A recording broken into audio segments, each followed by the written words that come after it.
Good morning students. आज मैं आपको 10th क्लास का रासायनिक अभिक्रियाएं फर्स्ट चैप्टर पढ़ाऊंगी। बेटा, आप सबने वातावरण में होने वाले परिवर्तन देखे होंगे, जैसे मम्मी दूध से दही बना देती हैं और आलू को उबाल देती हैं, रोटियां पका देती हैं और बच्चा छोटे से बड़ा हो जाता है। पौधा है वो बीज से बड़ा पौधा हो जाता है। तो इस तरह से होने वाले जो परिवर्तन है, तो उनमें से दो तरह के परिवर्तन होते हैं। एक तो होते हैं भौतिक परिवर्तन, बदलाव होते रहते हैं प्रकृति में, तो उनमें से एक परिवर्तन भौतिक परिवर्तन और दूसरे होते हैं रासायनिक परिवर्तन। रासायनिक परिवर्तन, अब भौतिक परिवर्तन कौन से होते हैं? जिसमें वस्तु के आकार, उसकी अवस्था तो बदल जाती है, लेकिन उसका रासायनिक संगठन नहीं बदलता। जैसे आप इस रबड़ को देखिए, इसको यदि मैं ऐसे खींचूं तो इसका आकार बदल गया, दोबारा से फिर इसी पोजीशन में आ गई। तो ये परिवर्तन हुआ भौतिक परिवर्तन। अभी किसी कागज को देखो, मैं लेती हूं और उसको मैंने फाड़ दिया, तो इसका आकार बदल दिया इसका मैंने, लेकिन इसका संगठन, रासायनिक संगठन नहीं बदला। वो जिन पदार्थों से बना हुआ था वो अब भी उन्हीं पदार्थों से बना हुआ है। तो ये हुआ भौतिक परिवर्तन। रासायनिक परिवर्तन कौन से होते हैं? जिनमें आप इसी कागज को जला दो, आप इसी कागज को क्या कर दो? जला दो। तो क्या राख से दोबारा से कागज प्राप्त कर सकते हैं? नहीं कर सकते। क्या उन दोनों जो उत्पाद आपको प्राप्त होता है, राख प्राप्त होती है, उसका रासायनिक संगठन वही है जो कागज का है? नहीं है। तो ये परिवर्तन कौन सा हुआ? रासायनिक परिवर्तन। ऐसा ही एक एग्जांपल और देती हूं मैं आपको, जैसे हाइड्रोजन गैस और ऑक्सीजन गैस, जब दोनों की रिएक्शन करवाई जाती है तो जल बन जाता है। तो आप एक बार इनका गुण जो है, जो कर्मक है यानी कि अभिकारक है, जो रासायनिक अभिक्रिया में भाग ले रहे हैं, जो उत्पाद बन रहा है, इनके गुणों को देखिए। हाइड्रोजन खुद ज्वलनशील है, खुद जलती है। ऑक्सीजन जलाने में सहायता करती है, लेकिन जल आग को बुझाने में सहायता करता है। यानी कि अभिकारकों से उत्पाद के गुण बिल्कुल ही अलग होते हैं, भिन्न होते हैं। तो ऐसे परिवर्तन को हम रासायनिक परिवर्तन कहते हैं। क्या कहेंगे बेटा? रासायनिक परिवर्तन। तो अब इन रासायनिक परिवर्तनों को यदि हम किसके द्वारा प्रदर्शित करें? इनके चिन्हों के द्वारा। जैसे हाइड्रोजन को H से, ऑक्सीजन को O से, जल को H2O से, तो फिर हम इन्हें रासायनिक समीकरण कह देते हैं। क्या कह देते हैं? रासायनिक समीकरण। तो रासायनिक परिवर्तन होते क्यों? क्योंकि इनके अंदर रासायनिक अभिक्रियाएं होती हैं। रासायनिक अभिक्रिया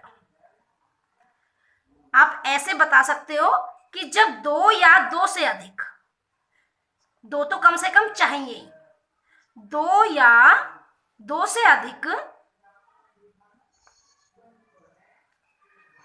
परमाणु या अणु, परमाणु भी हो सकते हैं और अणु भी हो सकते हैं, और आप सिंपल ये कह सकते हो पदार्थ भी कह सकते हो, क्रिया करके कोई नया पदार्थ बनाते हैं।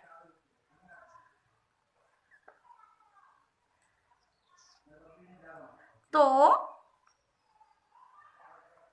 इस अभिक्रिया को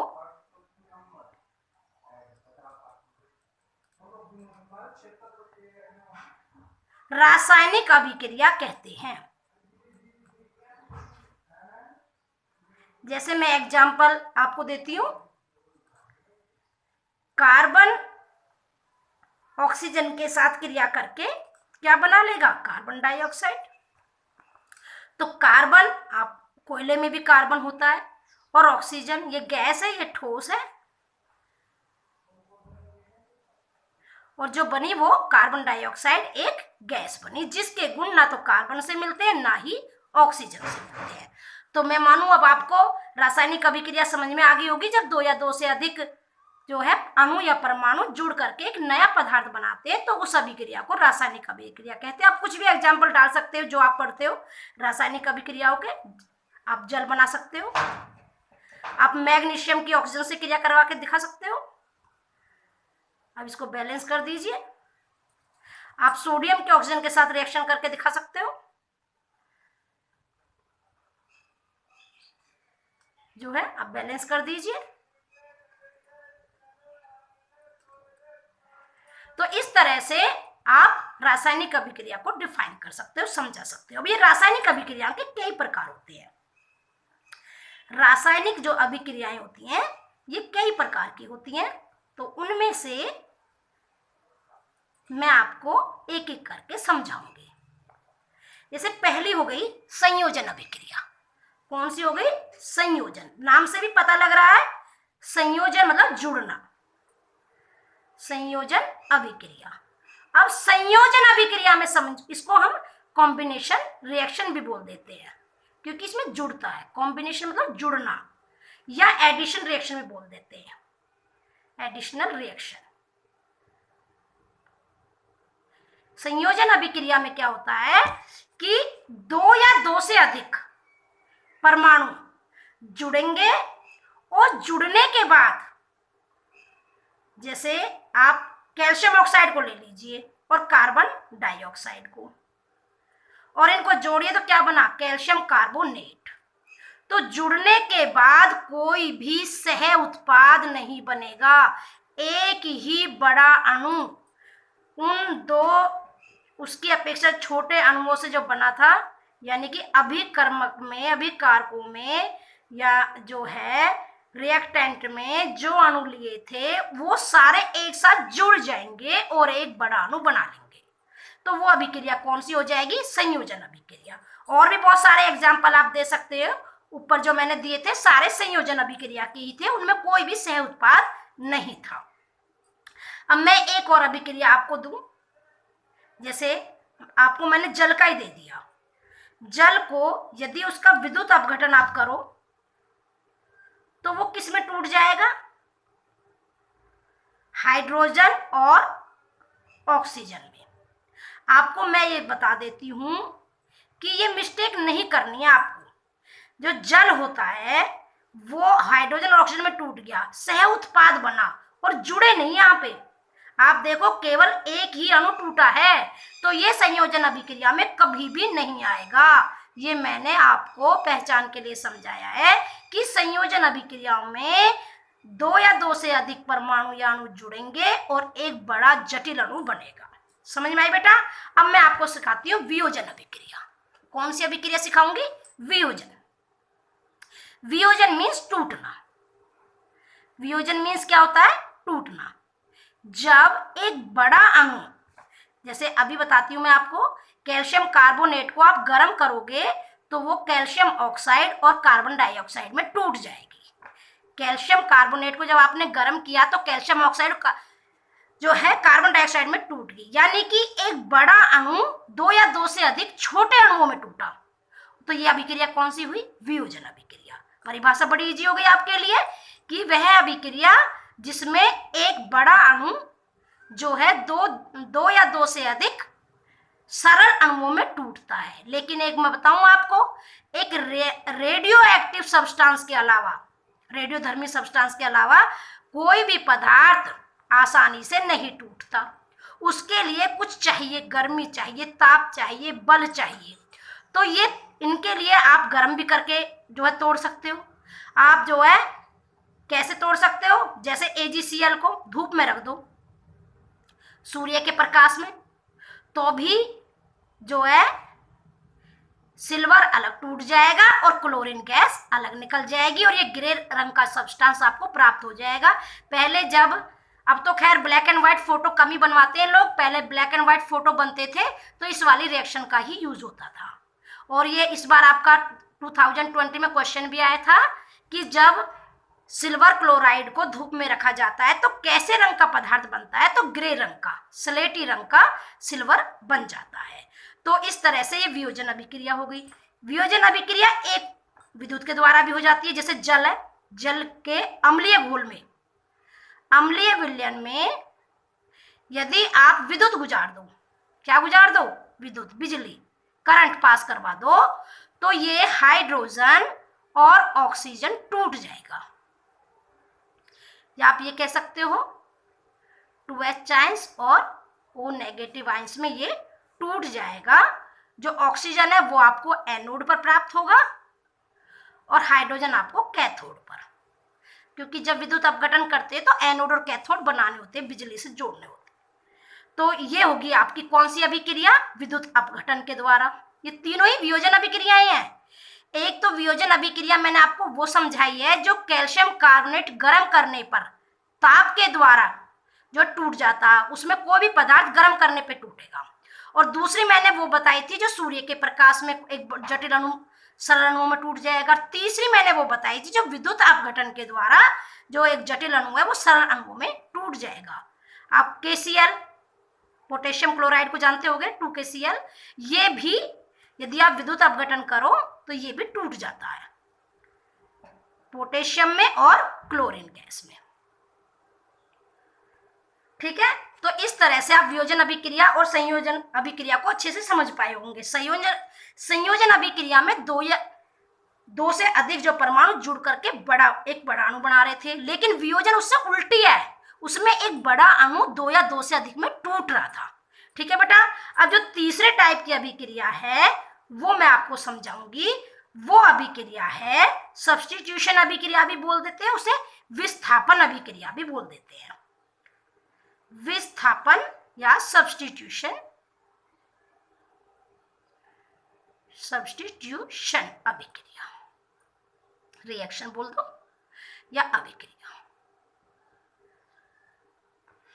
इस अभिक्रिया में आपको सीखने से पहले ये पता होना चाहिए जो एक्टिविटी सीरीज है, जो परमाणुओं की एक्टिविटी सीरीज है कि पोटेशियम सबसे अधिक जो है उसमें क्या है, एक्टिव है, ज़्यादा मतलब एक तरह से आप कहोगे ज़्यादा जल्दी से रिएक्शन करता है। फिर सोडियम है, मैग्नीशियम है, और जो है उसके यहाँ पे फिर आप कैल्शियम और zinc, iron, copper, lead, hydrogen, silver और Au, प्लेटिनम वगैरह, यानी कि जैसे जैसे नीचे आएंगे इनकी रिएक्टिविटी अभिक्रियाशीलता कम होती चली जाएगी।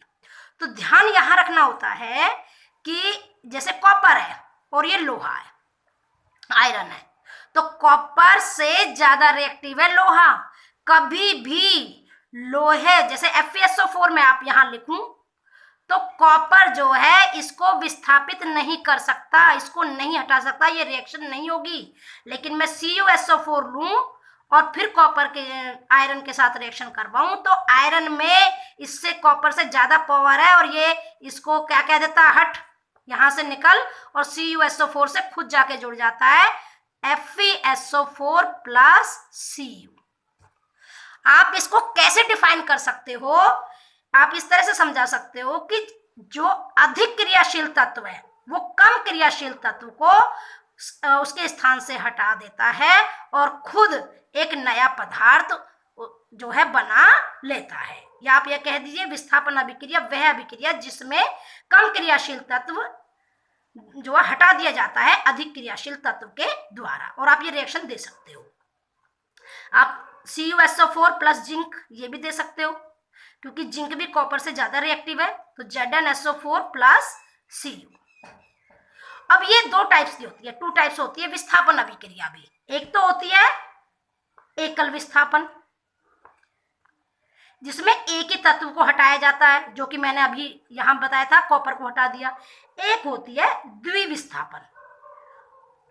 कौन सी होगी बेटा? द्विविस्थापन।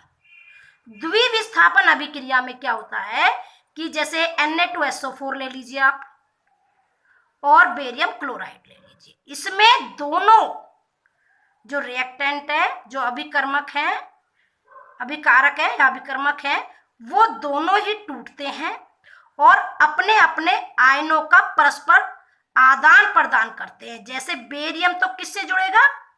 सल्फेट से, और सोडियम किससे जुड़ेगा? क्लोरीन से। तो क्या बन जाएगा 2NaCl plus Ba barium sulphate, sodium chloride और बेरियम सल्फेट। समझ गए होगे आप बेटा। इसमें द्विविस्थापन अभिक्रियाओं में जो दोनों अभिकर्मक होते हैं वो अपने अपने आयनों को परस्पर बदलते हैं और नए पदार्थ बनाते हैं। ठीक है बेटा, समझ में आ गई विस्थापन अभिक्रिया। और अब मैं आपको समझाऊंगी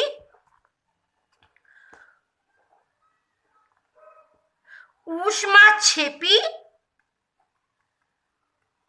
और ऊष्माशोषी अभिक्रिया।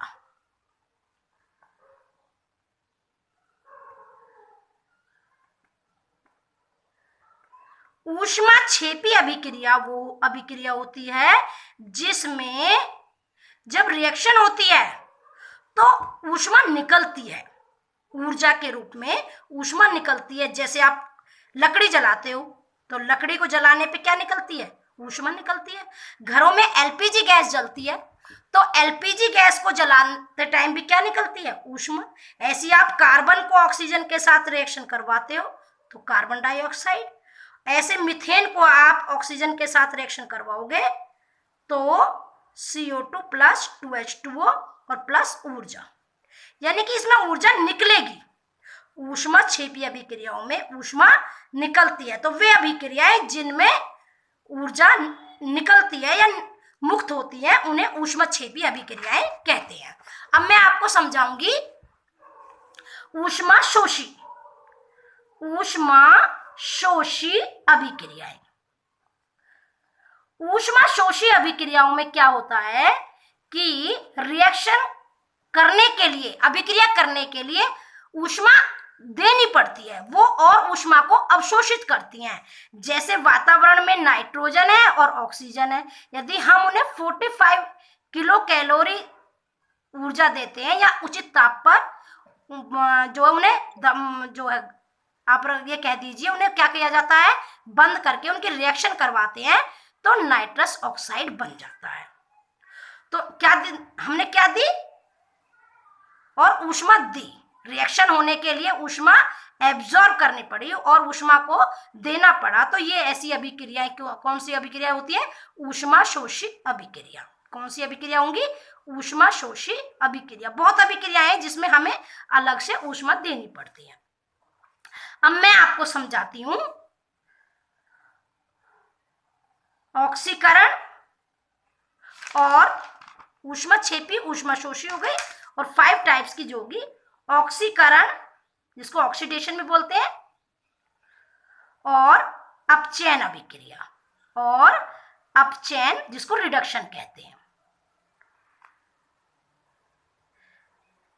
ऑक्सीकरण और अपचयन अभिक्रिया पढ़ने से पहले आपको कुछ एक बातें समझ में आनी चाहिए।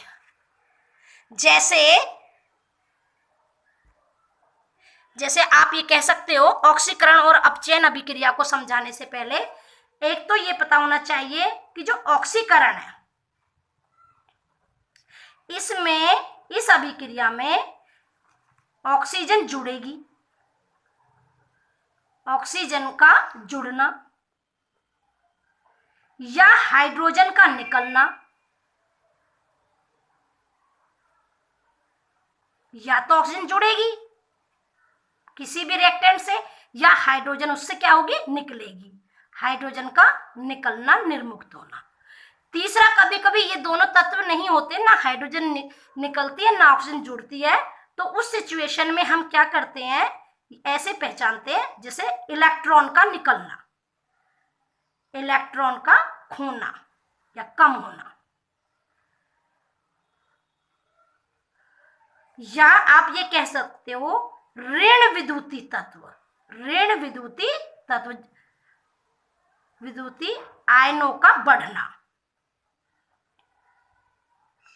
यदि ये 4 बात आपको पता हो तो आप आसानी से ये पहचान लोगे किसी अभिक्रिया में ऑक्सीकरण हो रहा है या अपचयन यानी कि रिडक्शन हो रहा है। अब आपको मैं एक रिएक्शन देती हूं जिसे कार्बन के साथ मैंने ऑक्सीजन जोड़ दी, तो इसमें क्या हुआ, ऑक्सीकरण हुआ कि किसका, कार्बन का, क्योंकि कार्बन के साथ क्या जुड़ गई? ऑक्सीजन।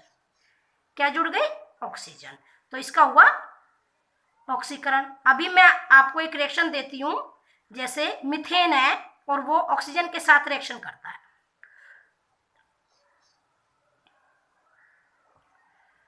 अब आप यहां देखिए, कार्बन के साथ तो क्या जुड़ा? ऑक्सीजन। तो यहां तो क्या हुआ? ऑक्सीकरण। और ऑक्सीजन के साथ क्या जुड़ा? हाइड्रोजन। तो ये क्या हुआ? रिडक्शन, यानी कि अपचयन। वो इससे उल्टा होता है, ऑक्सीकरण से उल्टा क्या होता है? अपचयन। वहां आपको ये पढ़ना होगा कि ऑक्सीकरण, ऑक्सीजन का निकलना, हाइड्रोजन का जुड़ना, इलेक्ट्रॉन का अधिक होना और धन विद्युतीय आयनों का बढ़ना। किसमें? अपचयन में।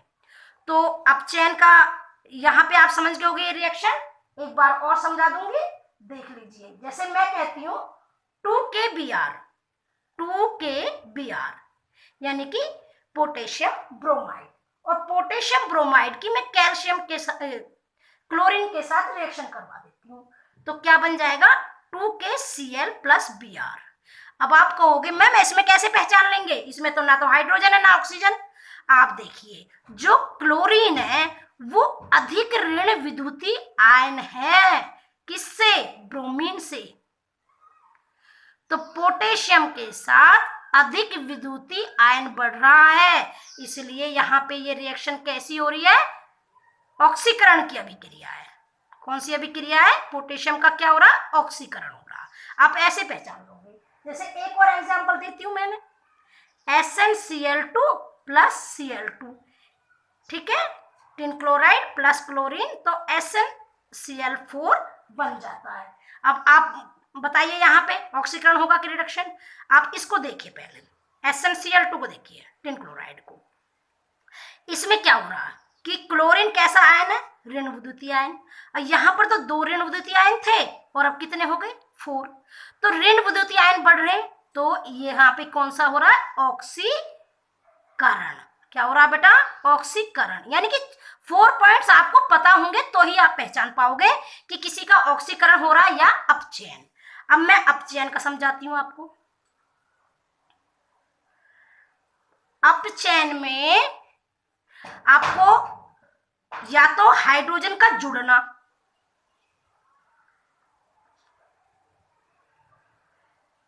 या ऑक्सीजन का निकलना,